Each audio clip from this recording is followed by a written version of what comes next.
Chucky Rhino TV, Showbiz Balita. Ang pag-uusapan natin ngayon ay tungkol sa alitan ni na Ai de las Alas at Chloe San Jose. Sa kasagsagan ng isyo tungkol sa di umano'y pagsuway ng two-time Olympic gold medalist at gymnast na si Carlos Yulo at sa kanyang ina. Maraming mga opinyon ang nababasa sa mga social media pages ng mga taong gustong magbigay ng kanilang pananaw tungkol dito. Hati ang saloobin ng publiko tungkol sa kinasasangkutan ni Kaloy at girlfriend nito na si Chloe San Jose. Laban sa pamilya Yulo, kasama ang inang si Angelica, amang si Mark at ang kapatid na sina Joril, Eldrew at Ileza. Napawang mga gymnast din. Isa nga sa mga nagsapubliko ng kaniyang saloobin at opinyon tungkol sa isyo ay ang komedyanteng si Ai de las Alas. Bilang isang ina kasi ay importante sa kanya ang pagiging matapat ng isang anak sa kanyang magulang dahil dito lumabas ang pagiging ina ni Ai. At nasabihan sa isang post si Chloe noong buwan ng Setyembre at inihayag din niya ang kanyang suporta kay Angelica noon. At pinayuhan si Chloe kung wala yung nanay niya, wala kang darling ngayon. Kaya girl, wag mo siyang aawayin. At saka, hindi ka pa asawa girl, girlfriend ka pa lang. Kapag asawa ka na, pwede na. Pero kapag girlfriend ka pa lang, girl, wag mo nang awayin. Kasi alam mo naman ang mga mami, di ba? Isa yan sa mga way na magiging harmonious ang inyong relationship. Iyan din ang ipinapayo niya sa mga anak at magiging in-laws nila. Sinasabihan niya ang mga ito kung paano makitungo sa mga magulang mapangasawa nila. Dapat marunong silang magluto at palaging tutulong sa in-laws. Dapat din daw ay may pagalang at may po at upo kasi magulang sila ng magiging asawa nila. Kaya dapat may respeto. Naniniwala si Ai na wala siyang magiging problema sa magiging extended family ng mga anak dahil napalaki niya ang mga ito na may respeto at masunurin. Pinalaki ko sila nang mag-isa lang ako. Single mom kumbaga. Nakita nila yung paghihirap at pagsasakripisyo ko. So I think wala silang masasabi dahil naibigay ko naman lahat sa kanila. Pero tila nag-backfire kay Ai ang sinasabi niyang ito kay Chloe. Matapos na dumaan sa matinding pagsubok ang relasyon niya sa kanyang mister na si Gerald. Ilang buwan kasi ang lumipas matapos na magpahayag ng opinyon si Ai sa girlfriend ni Chloe. Nabalita naman ang hiwalayan nilang mag-asawa nang malaman ng publiko ang nangyari sa kanyang love life. Bumwelta naman si Chloe sa kanyang sinabi sa isang post na, "Back to you, mamang, not make fun of your situation. But what you do to the others, welcome right back at you 10 times. It's just the universe's law." At the post naman ito kay Ai. Kaagad ding nawala sa official page ni Chloe. Pero kinukumpirma niya na siya yung nag-post at gumawa ng post. Bagamat nilinaw at binahagi lamang niya ito in privately. Inilabas niya ang kumpirmasyon bilang tugon sa mga netizens na tinadtad ng mga katanungan ang kanyang comment section. Aniya, why did I make the post public?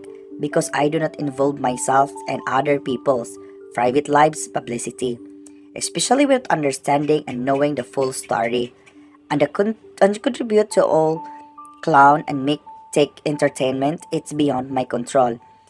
That someone take a screenshot of what was intended as a private post. Dagdag pa niya na naging duwag din ang ibang tao. Nakausapin siya in private para i-discuss ang mga issue nila sa kanya considering they have both means and access to write out directly.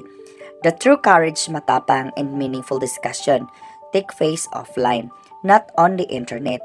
Noong napanahong ito, wala pang maririnig na pahayag mula kay Ai. Pero, nitong nagdaang araw, tila may pahapyaw na rin ang komedyante na nibitiwang post at opinyon niya sa kay Chloe tungkol sa kanya.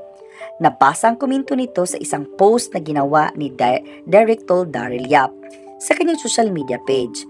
Ayon kasi sa director, bakit daw ikinagagalit ni Chloe ang nasabi ni Ai?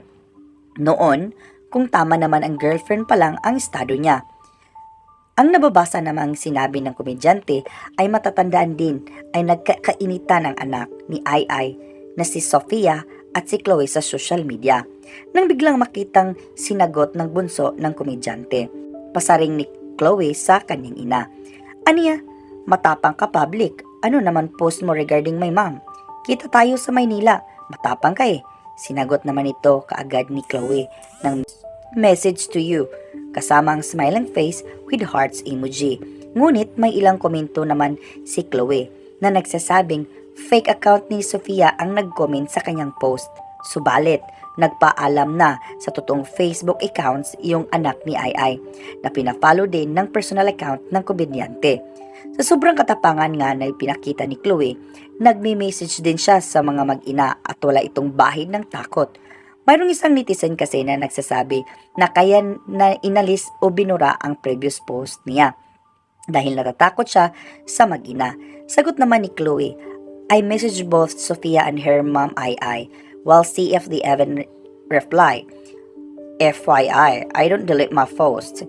Bagamat may mga kakampi kay Ai na ipinapakita nitong pagkampi sa ina ni Kaloy, marami rin ang nagsasabing ibinunto lang niya ang kanyang galit kay Gerald sa magkasintahang sina Kaloy at Chloe.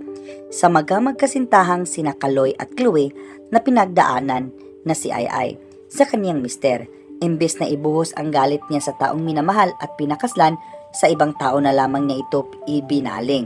Bukod naman sa ginawa ni Ai, nagbigay ng payo kay Chloe, nakita rin ang pagsuporta ng komedyante sa posibleng pagsali di umano ni Angelica Yulo sa Mrs. Philippines pageant. Matatandaan ang presidente ng Mrs. Philippines na si Erica Joy Santos ay nagpahayag sa kanyang interes para imbitahan ng ina na si Kaloy sa pageant.